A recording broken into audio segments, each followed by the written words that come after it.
মধ্যপ্রাচ্যে অগ্নিগর্ভ পরিস্থিতিতে ফের বেজে উঠেছে যুদ্ধের সাইরেন। ইরানের সামরিক স্থাপনা ও রণকৌশল লক্ষ্য করে নতুন দফায় বিধ্বংসী বিমান হামলা চালিয়েছে যুক্তরাষ্ট্রের সেন্ট্রাল কমান্ড সেন্টকম। তেহরানের সামরিক শক্তি গুঁড়িয়ে দেয়া এবং হরমুজ প্রণালীতে আন্তর্জাতিক বাণিজ্যিক জাহাজের পথ নিরাপদ রাখতেই নজিরবিহীন এই অভিযান চালিয়েছে মার্কিন বাহিনী।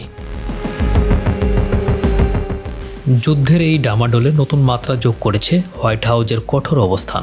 মার্কিন প্রেসিডেন্ট ডোনাল্ড ট্রাম্প সামরিক বাহিনীকে দিয়েছেন কঠোর পদক্ষেপ নেওয়ার চূড়ান্ত নির্দেশ। তার ছাপ কথা, মার্কিন সেনাদের উপর সামান্য আঘাত এলেও তার জবাব হবে আরও ধ্বংসাত্মক। আর ঠিক এই মুহূর্তে মধ্যপ্রাচ্যের আকাশে ছড়িয়ে পড়েছে সংঘাতের উত্তাপ। এদিকে হাত গুটিয়ে বসে নেই তেহরানও। ইরানের রাষ্ট্রীয় সংবাদ মাধ্যম জানিয়েছে, দেশের দক্ষিণ পূর্বাঞ্চলীয় ভূপাতিত করা হয়েছে একটি মার্কিন ক্রুজ ক্ষেপণাস্ত্র। একই সঙ্গে বন্দর আব্বাস, শিরিক ও তাবরিজ জুড়ে প্রকম্পন তুলেছে একাধিক বিস্ফোরণ। ইসলামিক রেভলিউশনারি গার্ড কোর যুক্তরাষ্ট্রকে এক অবিস্মরণীয় শিক্ষা দেওয়ার অহংকার ছাড়াই প্রেসিডেন্ট মাসুদ পেজিশকিয়ান ঘোষণা দিয়েছেন, ইরান এখন পূর্ণাঙ্গ সংঘাতের মুখোমুখি এবং জাতীয় স্বার্থ রক্ষায় তারা এক চুলও পিছু হটবে না। সংঘাতের এই দাবানল ছড়িয়ে পড়েছে প্রতিবেশী দেশগুলোতেও। কুয়েত ও জর্ডান তাদের আকাশসীমায় ভেদ করা শত্রুপক্ষের ক্ষেপণাস্ত্র সফলভাবে প্রতিহত করেছে।